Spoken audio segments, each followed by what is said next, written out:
ये कहानी एक माँ और बेटी की है। बिमल बहुत परेशान था। उसे समझ नहीं आ रहा था कि वह इस परिस्थिति से कैसे निपटे।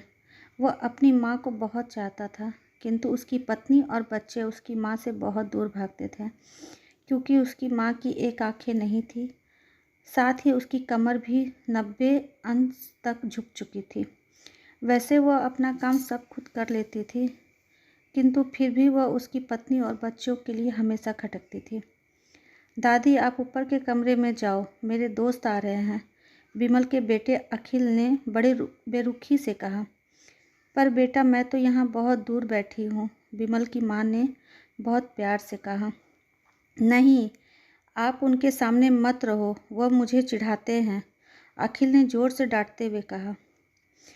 देखो ना माँ, ये दादी यहीं ड्राइंग रूम में बैठी है और मेरे दोस्त आ रहे हैं, अखिल ने शिकायत भरे लहजे से अपनी माँ को कहा।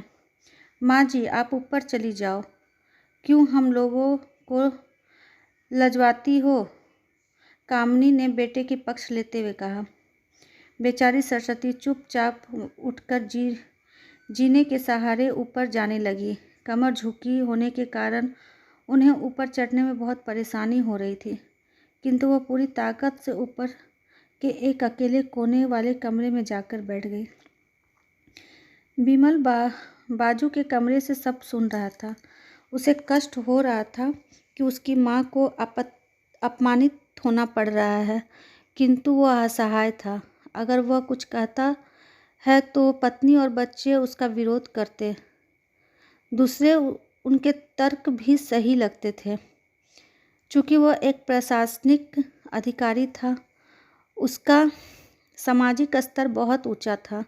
उसकी ससुराल भी एक उच्च घराने में थी। अंत में वह चुपचाप इस तरह हर दिन अपनी माँ को अपमानित होता देखता रहा। रात को बिमल की पत्नी ने कहा, देखो जी, अब कुछ करो। कल कलेक्टर साहब की पत्नी आई थी। माँ जी अपनी देसी धुनधारा में उनसे बात कर रही थी। मुझे बहुत शर्म आ रही थी, बताते हुए कि ये मेरी सास है। मैंने कह दिया, दूर के रिश्तेदार है, इलाज कराने आई हैं। बिमल को रोना आ गया, किंतु फिर भी वह चुप रहा। उसे समझ नहीं आ रहा था कि वो क्या करे। अपने बेटे की मन स्थिति को सरस्वती अच्छी तरह से जानती थी और बेटे को कोई कष्ट न हो, इसलिए वह हर बात चुपचाप सह लेती थी। बिमल बहुत उदास रहने लगा। एक तरफ परिवार और सामाजिक स्तर पर जीने की प्रतिबद्धता थी, तो दूसरी तरफ माँ। आखिर माँ से अपने बेटे की ये हालत देखी नहीं गई।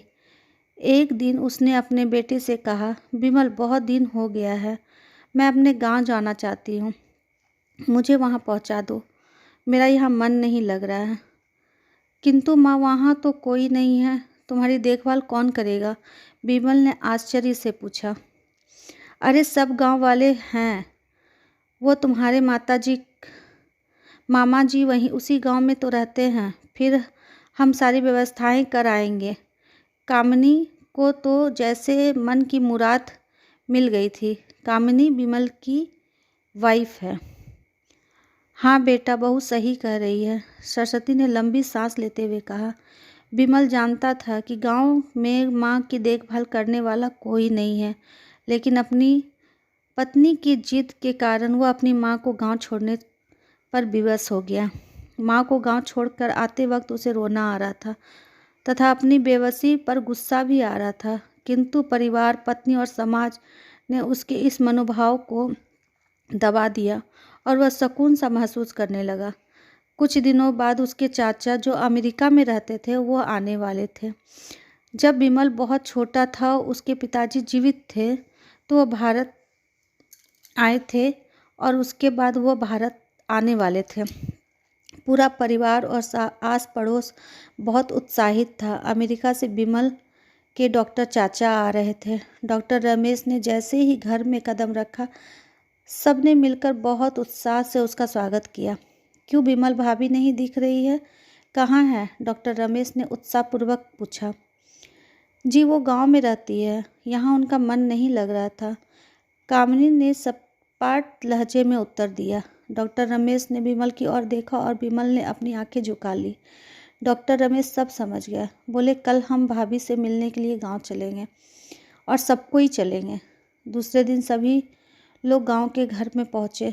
देखा कि सरस्वती को बहुत तेज बुखार है और वो पलंग पर असहाय पड़ी है। डॉक्टर रमेश दौड़कर सरस्वती के पास गए, उसके पैर छूकर रोने लगे। सरस्वती की यह हालत उनकी कल्पना से परे थी। वाह बेटा विमल, तूने तो नाम उजागर कर दिया। अपनी माँ की यह हालत देखकर तुझे शर्म तो नहीं आ रही होगी। डॉक्टर रमेश ने विमल को लगभग डांटते हुए कहा। नहीं देवर जी, विमल का कोई दोष नहीं है, मैं खुद गांव आई थी, सरस्वती ने अपने बेटे के बचाव में बोला। मुझे सब पता चल गया है भाभी, आप चुप रहो। क्यों बहू, तुम्हें अपनी सास की कुरूपता पसंद नहीं है? समाज में तुम्हें नीचे देखना पड़ता है ना? डॉक्टर रमेश ने कामिनी की ओर व्यंग से देखा। कामिनी निरुत्तर होकर विमल को देखने लगी। आज तुम जिस सामाजिक स्तर पर हो वह इन्हीं की संघर्षों की देन है।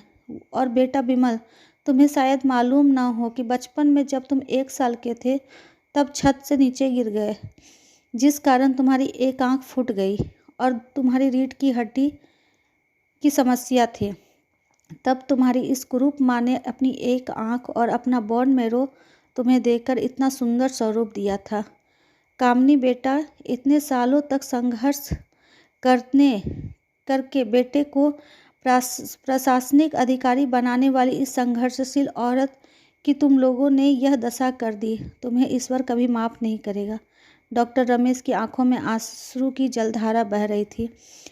अब भाभी, आप मेरे साथ अमेरिका जाएंगी, यहाँ इन स्वार्थी लोगों के बीच नहीं रहेंगी, डॉक्टर रमेश ने सरस्वती से कहा।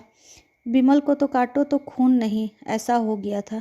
डॉक्टर रमेश जो उनके चाचा थे, उन्होंने जो राज बताया, उसके बाद विमल को यही लग रहा था कि उससे ज़्यादा पापी इस दुनिया में कोई है ही नहीं। वह दौड़ता हुआ गया और माँ सरस्वती के कदमों में लिपट गया। माँ, मेरा अपराध अक्षम्य है। मैं जानबूझकर चुप्पी साधे रहा, आपका अपमान करवाता रहा। अब सिर्फ आप ही उस घर में मेरे साथ रहेंगी और कोई नहीं। विमल ने अग्निय दृष्टि से अपनी पत्नी और बच्चों की ओर देखते हुए कहा। कामिनी को भी बहुत पछतावा हो रहा था, किंतु उसकी हिम्मत नहीं हो रही थी कि वह सरस्वती से आंखें मिलाए। सरस्वती ने कामिनी की मन स्थिति को समझकर उसको पुचकारते हुए अपने पास बुलाया और विमल को डांटते हुए कहा, खबरदार, जो मेरी बहू को मुझसे अलग करने की कोशिश की, तुझे ही घर से बाहर निकाल दूंगी। कामिनी और बच्चे सरस्वती के पैर पड़ते हुए अपने व्यवहार पर माफ़ी मांगने और माँ ने हृदय से सबको माफ़ कर दिया। माँ का हृदय ऐसा ही होता है, कितना भी बच्चे गलती कर दे, माँ पिघल ही जाती है। वह माँ जो कभी अपने बच्चों की आंखों में आंसू नहीं लाती है और न देखना चाहती है, वो बच्चे न जाने क्यों अपनी माँ को इतना दुख देते हैं। कोई भी बच्चे अपनी माँ को दुख ना दे। अगर ये कहानी आपको अच्छी लगी हो, थैंक यू। मेरे चैनल को सब्सक्राइब करें, लाइक करें। Thank you so much.